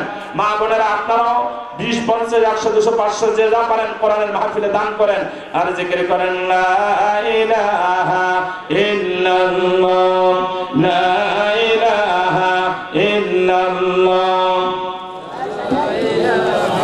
ইল্লাল্লাহ, লা ইলাহা ইল্লাল্লাহ। দ্রুত দ্রুত 5 মিনিটের ভিতরে কালেকশন শেষ করতে হবে। লা ইলাহা ইল্লাল্লাহ, লা ইলাহা ইল্লাল্লাহ, লা ইলাহা ইল্লাল্লাহ, লা ইলাহা ইল্লাল্লাহ, লা ইলাহা ইল্লাল্লাহ। মা বোনেরা আপনাদের ভিতরে ছোট্ট বাচ্চারা অথবা মহিলাদের দিয়ে কালেকশন করে আপনাদের টাকাগুলো মাহফিলে পাঠিয়ে দেন। আলহামদুলিল্লাহ মহিলা প্যান্ডেল ভরপুর হয়ে গেছে, যেরকম মারহাবা। আমার মা বোনেরা দূরে যেতে পারে না, গ্রামে যখন মাহফিল হয় পঙ্গপালের মতো ছুটে আসে কিছু কথা শোনার জন্য, যেগুলো ঠিক না ঠিক। আল্লাহ পাক আমার দেশের মা বোনদেরকে মা খাদিজা, মা আয়েশার সাথে জান্নাত নসিব করুক, যেটা বলেন আমিন। মা বোনেরা হুজুর আসতেছে, আপনাদের সম্পর্কে গুরুত্বপূর্ণ কিছু কথা বলবে, দিক নির্দেশনামূলক কথা বলবে, আমরা সেগুলো আমল করবো ইনশাআল্লাহ। আমলের নিয়াত নিয়ে শুনতে হবে। কিসের নিয়াত নিয়ে? আমলের নিয়াত নিয়ে শুনলেই নসিবে হেদায়েত কে দান করবেন? আরো জোরে বলুন। এজন্য আল্লাহ পাক বলেছেন আল্লাযীনা ইসতামিউনাল কাওলা ফায়াত্তাবিউনা আহসানাহু উলাইকাল্লাযীনা হাদাহুমুল্লাহ। সুবহানাল্লাহ। যারা আমি আল্লাহ আমার কথাগুলো, কোরআনের কথাগুলো যারা মনোযোগ সহকারে শুনে আর আমলের নিয়াত করে, আমি আল্লাহ তখন ওই বান্দার নসিবে হেদায়েত দান করি। এজন্য হেদায়েতের নিয়াত নিয়ে, আমলের নিয়াত নিয়ে কোরআনে কারীমের আলোচনা শুনতে হবে। আল্লাহ তৌফিক দান করুন। সবাই একটু জিকির করি লা ইলাহা ইল্লাল্লাহ, লা ইলাহা ইল্লাল্লাহ, লা ইলাহা ইল্লাল্লাহ, লা ইলাহা ইল্লাল্লাহ মুহাম্মাদুর রাসূলুল্লাহ সাল্লাল্লাহু আলাইহি ওয়াসাল্লাম। আমাদের ইউনিয়নের বর্তমান চেয়ারম্যান সাফিয়া খাতুন, সে 2000 টাকা দান করেছে মাহফিলের জন্য। যেরকম মারহাবা, আল্লাহ কবুল করে নাও, জানে মানে বরকত দিয়ে দাও, মনে সেই আশাকে পুরা করো, তার আব্বাকে জান্নাতে মেহমান বানাও। আমিন আমিন আমিন। আলহামদুলিল্লাহ, এই মাহফিলে বহু টাকা খরচ, অনেক মানুষ অনেক টাকা পয়সা দান করেছে। যে যে নিয়াত নিয়ে, উদ্দেশ্য নিয়ে দান করছে, আল্লাহ পাক সকলের মনের সহিহ নিয়াতকে কবুল করে নিক। যেরকম আমিন। আর যারা বলেন আমিন। সম্মানিত হাজিরিন, আমি যে কথা বলছিলাম, আমরা পৃথিবীতে একমাত্র কার দলের মানুষ হব? আর যারা বলেন আল্লাহর দলের মানুষ হওয়া যাবে কি করলে পরে? আল্লাহর কথা শুনলে পরে, আল্লাহর কথা মানলে পরে। আল্লাহর কথা মানে কোরআনের কথা। যারা বলেন কোরআন কার কথা? আর যারা বলেন কোরআন কার কথা? এই কোরআনের কথা যদি আমরা শুনি, কোরআনের কথাগুলো যদি মানি, আমরা কার দলের মানুষ হতে পারবো? আল্লাহ দলের মানুষ হতে পারবো। কারণ কোরআনের কথা শুনলে পরে মানুষ যে আল্লাহর দলের মানুষ হবে আর মানুষ যে শান্তি পাবে, এই ওয়াদা কোরআনে কারীমের ভিতরে কে করেছে? আর জোরে বলেন। এজন্য আল্লাহ পাক বলেন হাবিব ওয়া হাযা কিতাবুন আনজালনাহু মুবারাকুন ফাত্তাবিউহু ওয়াত্তাকু লাআল্লাকুম তুরহামুন।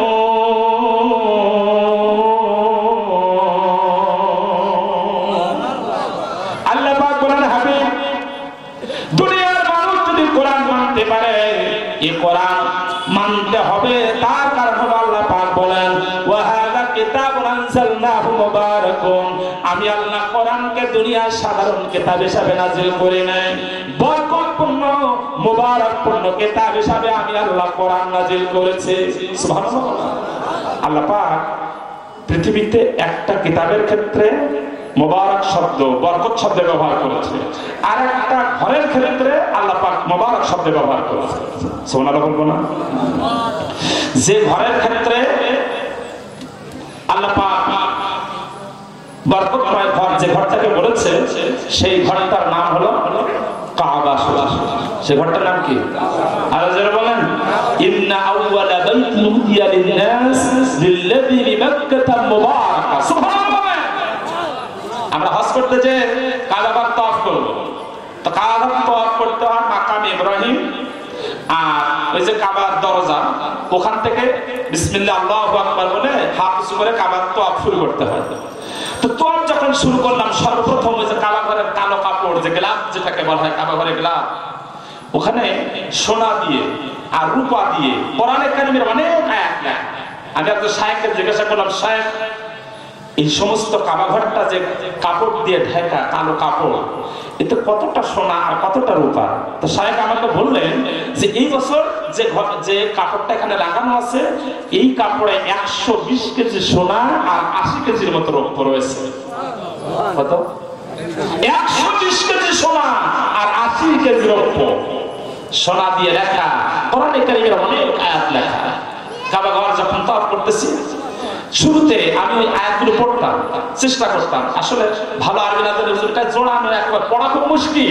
যাদের চোখের ডিস্টার্ব, ভালো আরবি জানেন এরা পড়তে পারবে না, এটা স্বাভাবিক আরবি না, মানে এর ভিতর ওর ভিতর দিয়ে জড়ানো। তো কাবা ঘর তাওয়াফ করতেছি আর কাঁদতেছি, সবাই তাহামা করে কাঁদতেছি আর ওইদিকে তাকিয়ে আছে, আল্লাহ কি সুন্দর ঘর। তওয়াফ করতেছি আর কোরআনে কারীমে আয়াত পড়ার চেষ্টা করছি। সর্বপ্রথম যে আয়াতটা আসলো আমার চোখের সামনে, ইন্না আউওয়ালা বাইতিন উদিয়া লিন-নাস লিল্লাযী বিবাক্কাতা মুবারাকা। আল্লাহ রাব্বুল আলামিন যেন বলতে চাইলো, বান্দারে যে ঘরটা তুমি তাওয়াফ করতেছো, যে ঘরের চারিপাশে তুমি ঘুরতেছো, বান্দা তুমি কি জানো এই ঘরটা কোন ঘর? ও আমার বান্দা, তুমি যে ঘরটা তাওয়াফ করতেছো, যে ঘরের চারিপাশে ঘুরতেছো, আমি রব্বুল আলামিন আমার ভাষায় এই ঘরটা দুনিয়ার সাধারণ কোনো ঘর না। এই ঘরটা আমি রব্বুল আলামিন আসমান জমিন সৃষ্টির সূচনাতে আমি আল্লাহ মানুষের জন্য সর্বপ্রথম ফেরেশতাদের দ্বারা এই ঘরটা নির্মাণ করেছিলাম। আর যে ঘরটা তুমি তাওয়াফ করতেছো, ঘুরতেছো চারিপাশে, এই ঘরটা দুনিয়ার সাধারণ কোনো ঘর না। আমি আল্লাহ আমার ভাষায় এই ঘরটা হলো বরকতময় ঘর। ঘোষণা করা লিল্লাযী বিবাক্কাতা মুবারাকা। আল্লাহ পাক পৃথিবীতে একটা ঘরের ক্ষেত্রে কোরআনে কারীমের মধ্যে মুবারক শব্দ ব্যবহার করেছে, সেই ঘরটার নাম কি? কাবা ঘর। আমরা যারা এখানে আছি, আল্লাহ পাক আমাদের সবাইকে যেন এই কাবা ঘর তাওয়াফ করার তৌফিক দান করেন। আর যারা বলেন আমিন। আরে মনের ভিতরে কি প্রশান্তি! কাবা মুনতাজিম যখন ধরে, কাবার চৌকাঠ যখন মানে দরজার দিকে মানুষ যখন দুই হাত বাড়িয়ে ধরে, তখন মানুষের মনের ভিতরে অনুভব তৈরি হয়, আমি যেন আমার আল্লাহকে ধরে ফেলেছি। মানুষের সেন্স থাকে না, পাগলের মতো হয়ে যায়। আমি তো প্রথম এক পাক দিয়ে দ্বিতীয় পাকে এসে যখন কাবা ওই দরজা ধরে ফেলেছি দুই হাত দিয়ে, আমি একটু লম্বা ছিলাম তো সুবিধা ছিল, ধরার পরে আমি যে দোয়া পড়বো, দোয়া মনে নেই, সেন্স হারিয়ে গেছে। সবাই তো কাঁদতেছে, লক্ষ লক্ষ মানুষ তো কাঁদতেছে, আর এই এতটুকু দরজা ধরার জন্য লক্ষ লক্ষ মানুষ চেষ্টা করতেছে। গায়ে একটু বয়ারও লাগে, কৌশলও লাগে। ধরার পরে মনে হয় আহারে, সেন্স থাকে না। আমি শুধু কাবা ঘর ধরে বলছি, আল্লাহ তুমি আমাকে মাফ করে দিও, আর কোনো দোয়া মনে নেই। মানুষের মনের ভিতরে অনুভব হয় আমি যেন আমার আল্লাহকে ধরে ফেলেছে। মানুষ হাউ হাউ করে কাঁদতে থাকে আর দোয়া পড়তে থাকে। আল্লাহ রাব্বুল আলামিন কোরআনে কারীমের ভিতরে বলে, বান্দা যে ঘরটা ধরে তুমি হাউ হাউ করে কাঁদতেছো, এই ঘরটা আমি আল্লাহ আমার ভাষায় দুনিয়ার সাধারণ কোনো ঘর না। এই ঘরটা হলো বড় বরকতময় ঘর। এই ঘরের কাছে এসে তুমি যে দোয়া করবা, আমি আল্লাহ তোমার দোয়াটা কবুল করে নেব। ঘরের ক্ষেত্রে আল্লাহ কি শব্দ ব্যবহার করেছে? মুবারক শব্দ ব্যবহার করেছে। আর আল্লাহ পাক পৃথিবীতে একটা কিতাবের ক্ষেত্রে মুবারক শব্দ ব্যবহার করেছে, যে কিতাবটার নাম হলো কোরআনুল কারীম। সুবহানাল্লাহ বলেন। আল্লাহ পাক বলেছে, হাযা কিতাবুন আনজালনাহু মুবারাকুন। হাবিব, আমি আল্লাহ তোমার কাছে যে কিতাব নাযিল করেছি, এই কিতাবটা সাধারণ কোনো কিতাব না, এটা বরকতময় কিতাব। সুবহানাল্লাহ বলেন। এই বরকতময় কিতাব কেন নাযিল করলাম? ফাত্তাবিউহু ওয়াত্তাকু লাআল্লাকুম তুরহামুন।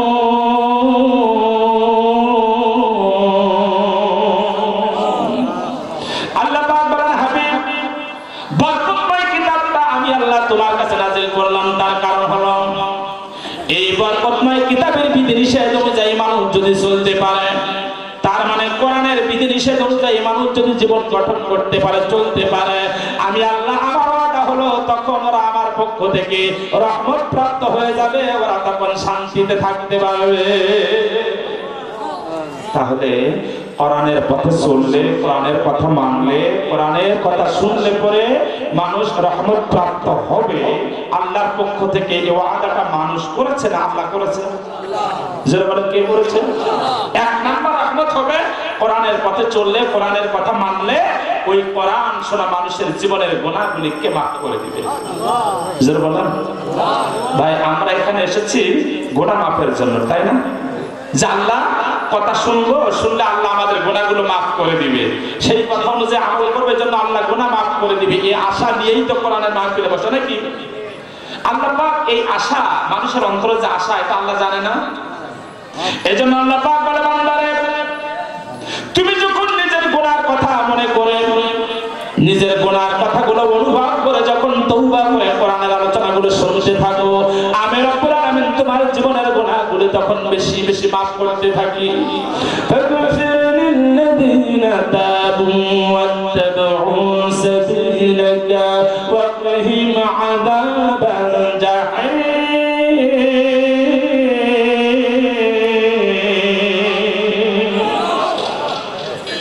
24 নম্বর পারা জোরে বলেন কয় নম্বর 24 নম্বর পারা 6 নম্বর 39 নম্বর সূরা আল মুমিন 7 নম্বর আয়াত দুনিয়ার কোন মানুষ নিজের গুনার কথা স্মরণ করে যখন মনে মনে তওবা করে কোরআনের ময়দানে বসে যায় আমলের নিয়ত নিয়ে যখন আলোচনা শুনতে থাকে ওই সময় আরশে-আজিমের রহমতের ফেরেশতারা বলতে থাকে আল্লাহ তোমার যে বান্দারা নিজের গুনার কথা পাপের কথা স্মরণ করে মনে মনে তওবা করে কোরআনের আলোচনা শুনতেছে ওই কোরআন শোনা বান্দার জীবনের গুনাহগুলো তুমি maaf করে দাও আয় আল্লাহ ওদের গুনাহগুলো শুধু maaf করে দিও না ওয়াকিহিম আযাবাল জাহিম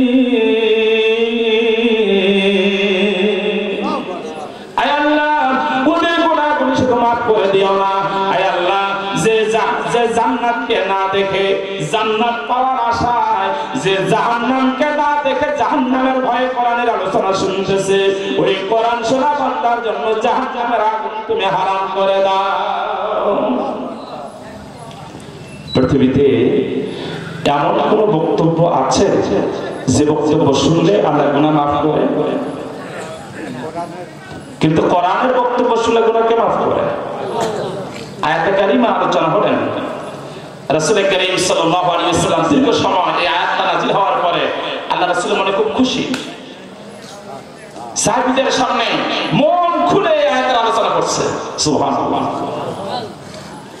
রাইসুল মুফাসসিরিন আব্দুল্লাহ ইবনে আব্বাস রাদিয়াল্লাহু তাআলা আনহু রাসূলের সামনে যেরকম কে আল্লাহ রাসূলের আপন চাচাতো ভাই আল্লাহ নবী আপন চাচাতো ভাই যে আব্দুল্লাহ ইবনে আব্বাস রাদিয়াল্লাহু তাআলা আনহুর কবর তায়েফে রয়েছে যেরকম কোন জায়গায় আমরা যখন তায়েফে গেলাম সাথীদেরকে নিয়ে সবাই বলল যে হুজুর আল্লাহ রাসূলের স্মৃতি বিজড়িত তায়েফ দেখতে হবে কারণ আবার জীবনে আসতে পারবো কিনা এটা তো আল্লাহ ছাড়া আর কেউ লক্ষ লক্ষ টাকা খরচ করে আবার আসতে পারবো কিনা তায়েফে যেতে হবে আমি বললাম ঠিক আছে চলেন সবাই তায়েফে যাই আহারে তায়েফ যখন মাহলিমাতুস সাদিয়া রাদিয়াল্লাহু তাআলা আনহা আল্লাহ রাসূলকে নিয়ে যে ঘরে ছিলেন আল্লাহ রাসূল যে পাহাড়ের উপরে উঠে খেলা করতেন ওই পাহাড়টা যখন ঘুরতেছি সাথীদেরকে নিয়ে মনে অজান্তে চোখের পানি পড়ছে আর মনে মনে বলছে আহারে এই সেই পাহাড় যে পাহাড়ে আমার রাসূল ছোট্টবেলা চলাফেরা করতেন এই পাহাড়টা দেখার পরে ড্রাইভারকে বললাম ভাই ওই জায়গায় নিয়ে চলেন যে জায়গায় আমার রাসূলের দেহের তাজা রক্ত ঝরেছে সব কিছু দেখার পরে ড্রাইভার বলল হুজুর আব্দুল্লাহ ইবনে আব্বাস রাদিয়াল্লাহু তাআলা আনহুর কবর এখানে আছে এই স্টেজের চাইতে আরো বড় হবে চতুর্দিকে দেয়াল দাও একতলা বিল্ডিং এর মতো যার ভিতরে শুয়ে আছে আল্লাহর নবীর আপন চাচাতো ভাই আব্দুল্লাহ ইবনে আব্বাস রাদিয়াল্লাহু তাআলা ওনার কবরের পাশে একটা বড় মসজিদ আছে যে মসজিদে প্রায় 10,000 মানুষ একসাথে নামাজ আদায় করতে পারে আব্দুল্লাহ ইবনে আব্বাস মসজিদ আমরা 2 রাকাত নামাজ আদায় করলাম কবরকে আলাদার সময় মনের ভিতরে ওই হাদিসটা বারবার উকি মারতে লাগলো আহারে ইনি তো সেই আব্দুল্লাহ ইবনে আব্বাস রাদিয়াল্লাহু তাআলা আনহু আল্লাহর নবীর আপন চাচাতো ভাই সাহাবায়ে কেরাম বলেন আব্দুল্লাহ ইবনে আব্বাস রাদিয়াল্লাহু তাআলা আনহু যেদিন দুনিয়া থেকে বিদায় হয়ে গেলেন আমরা আব্দুল্লাহ ইবনে আব্বাস রাদিয়াল্লাহু তাআলা আনহুর জানাজা পড়ার জন্য তায়েফে হাজির হয়ে গেলাম আমরা যখন জানাজার জন্য কাতারবদ্ধ হয়ে দাঁড়িয়ে গেলাম আব্দুল্লাহ ইবনে আব্বাস রাদিয়াল্লাহু তাআলা আনহু আল্লাহর নবীর আপন চাচাতো ভাইয়ের লাশটা আমাদের সামনে রাখা হলো সাহাবায়ে কেরাম বলেন হাদিস শরীফের মধ্যে এসেছে ওই সময় সাহাবায়ে কেরাম বলেন আমরা তাকায়া তাকায়া দেখলাম আমরা যখন জানাজা শুরু করব হঠাৎ করে একটা ছোট্ট পাখি যে পাখি আমাদের জীবনে আমরা কোনোদিন আর দেখি নাই এত জীবনে পৃথিবীতে কোনোদিন আমরা দেখি নাই। এই সুন্দর পাখিটা, ছোট্ট পাখিটা এসে আল্লাহর নবীর আপন চাচাতো ভাই আব্দুল্লাহ ইবনে আব্বাস রাদিয়াল্লাহু তাআলা কাপড়ের ভিতরে ঢুকে গেল। আমরা চিন্তা করলাম এত সুন্দর পাখি তো আমরা জীবনে কোনোদিন দেখি নাই। পাখিটা এসে হঠাৎ করে রাসূলের আপন চাচাতো ভাই আব্দুল্লাহ ইবনে আব্বাস রাদিয়াল্লাহু তাআলা কাপড়ের ভিতরে ঢুকে গেল। কারণটা কি? জানাজা শেষ হয়ে গেল। আমরা চিন্তা করলাম, ওই কাপড়ের দিকে, লাশের দিকে তাকিয়ে থাকলাম যে ওই পাখিটা কখন বের হয়, কিন্তু জানাজা শেষ হয়ে গেল। সাহাবায়ে কেরাম বলেন পাখিটা আমরা বের হতে দেখলাম না। আমরা চিন্তা করলাম পাখিটা বের হয় না কেন? কিছুক্ষণ পরে নবীজির আপন চাচাতো ভাই রাইসুল মুফাসসিরিন আব্দুল্লাহ ইবনে আব্বাস রাদিয়াল্লাহু তাআলা নূর লাশটা কাঁধে করে নিয়ে যখন কবরের দিকে চলে যায়, আমরা লাশের দিকে তাকিয়ে থাকলাম ওই পাখিটা কখন কাপড়ের ভিতর থেকে বের হবে, কিন্তু দেখতে পেলাম পাখিটা বের হয় না।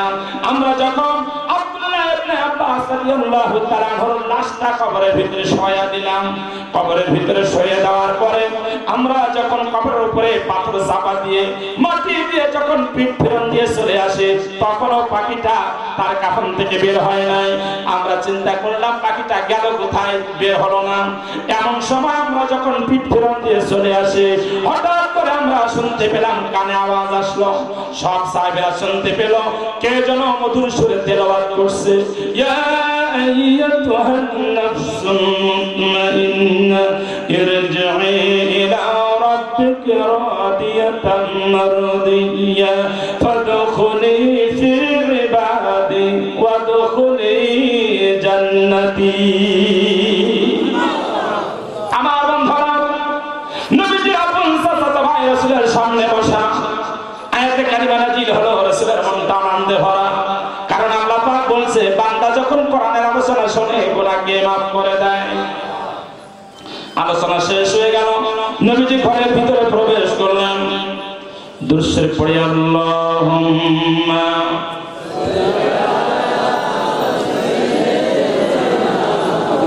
মাওলানা মুহাম্মাদ ওয়া আলা আলি সাইয়্যিদিনা হাজার ব্যথা বেদনার পরে ফিরে আসনি তুমি আপন ঘরে, দিনের আলো তুমি ছড়িয়ে দিতে চলে গেলে মদিনায় মক্কা ছেড়ে। হে রাসূল তোমাকে ভুলি আমি কেমন করে, হাজার ব্যথা বেদনার পরে ফিরে আসনি তুমি আপন ঘরে। ঠিক না? ঠিক ঠিক। দুরূদ পড়ে আল্লাহুম্মা